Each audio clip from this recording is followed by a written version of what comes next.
This channel does not promote any violent, harmful, or illegal activities. All content provided by this channel is meant for an educational purpose only. আমি তো কোনো শুনিনি মমতা ব্যানার্জি তো অনেক আন্দোলন করে হয়েছিল, যেটা বাস্তব সেটা বাস্তব, কিন্তু বিষয়টা হচ্ছে আর মমতার কথাগুলি মানুন। মমতার প্রশ্রয় তো এটা হয়েছে, মমতা তো ধৃতরাষ্ট্রের মতো মমতা ব্যানার্জিকে প্রশ্রয় দিয়েছে, যার ফলে তৃণমূলের দুর্দশা। তৃণমূল বলে কোনো দল থাকবে না। ও যে বলছে না 2031 সালে কেউ প্রতিশোধ নেবে, আরে ওই কথাটা আমরা বলতাম যে আমরা সায়েন্সের ছেলে, each and every action has an equal reaction, এটা নিউটনের থার্ড ল। তো ও তো একটা ক্লাস মেয়ার একটা উচ্চ মাধ্যমিক ক্লাস ছেলে, ওর ডিএম একজন আইএস অফিসার, ও বলছে তার বিরুদ্ধে গিয়ে হাইকোর্টে যাবে। যা, যেখানে পারিস যা। নরকেও যদি কোনো কোর্ট থাকে, কারণ স্বর্গে তো যেতে পারবে না, ও যা পাপ কাজ করেছে, ওর নরকের সেই কোর্টে গিয়ে চলে যাবে। অবশ্যই বেআইনি অবৈধ এমপির অবৈধ বিল্ডিং ভেঙে দেওয়া হবে।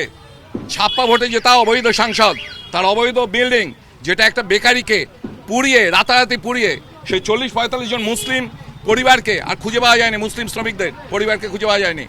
এই বিল্ডিং সম্পূর্ণ অবৈধ, কোনো পারমিশন নেই। আপনাদের আমি পাঠিয়েছি যে 3 মাস ধরে ওদের নোটিশ করা হয়েছিল। এই বিল্ডিং লিভস অ্যান্ড ব্রাউন্সের নামে কেনা হয়েছিল। লতা ব্যানার্জি এবং অমিত ব্যানার্জি, অমিত ব্যানার্জিকে অনেকবার নোটিশ করেছিল, আসেনি। জেলা পরিষদ থেকে করেছিল, কারণ G+3 বিল্ডিং বানাতে গেলে জেলা পরিষদের পারমিশন দরকার।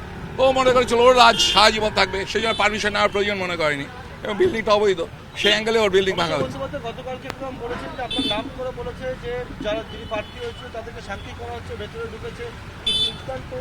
আমার নাম নেয়নি, ওর নাম নেওয়ার মতো ইচ্ছা তো যোগ্যতা আছে আমার নাম নেওয়ার মুখে। ও আমার বলেছে দুবারে হেরে যাওয়া সাংসদ। হ্যাঁ, ওর ক্রিমিনাল বাহিনী, পুলিশ বাহিনী, ও ইলেকশন কমিশন তো পারচেস করেছিল।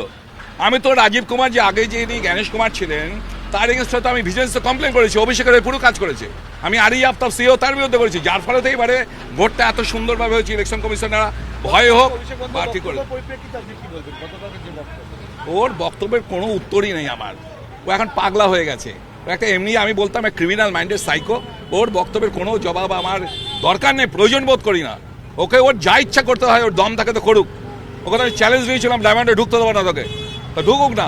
3000 পুলিশ নিয়ে খুব এখানে কেদানি হতো ক্রিমিনালদের দিয়ে, করুক। আমরা তো ভিড় ছাড়িনি, দাঁতে যাচ্ছে এখানে পড়ে রয়েছি।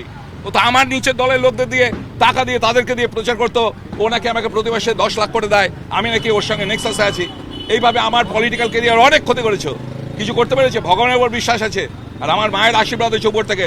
এই অভিষেকের জন্য আমার মা মারা গেছে, আমার বাড়ি যেদিন আক্রমণ করে বাথরুমে পড়ে গিয়ে। ওকে ছাড়া যাবে না, ও আমাদের। হ্যাঁ, ভবিষ্যৎ আমার বিচার ব্যবস্থার উপর আমার আস্থা আছে। আমার মনে যে কোনো একটা গারদে ঢুকতে হবে ওকে, হয় পাগলা গারদে, নয় জেলের গারদে। আর যদি না হয়, তার জনগণ যদি আসে, এখানে আসে, জনগণ নিজের হাতে আইন তুলে নেবে, যদি আইন ব্যবস্থা যদি দুর্বল হয়ে থাকে।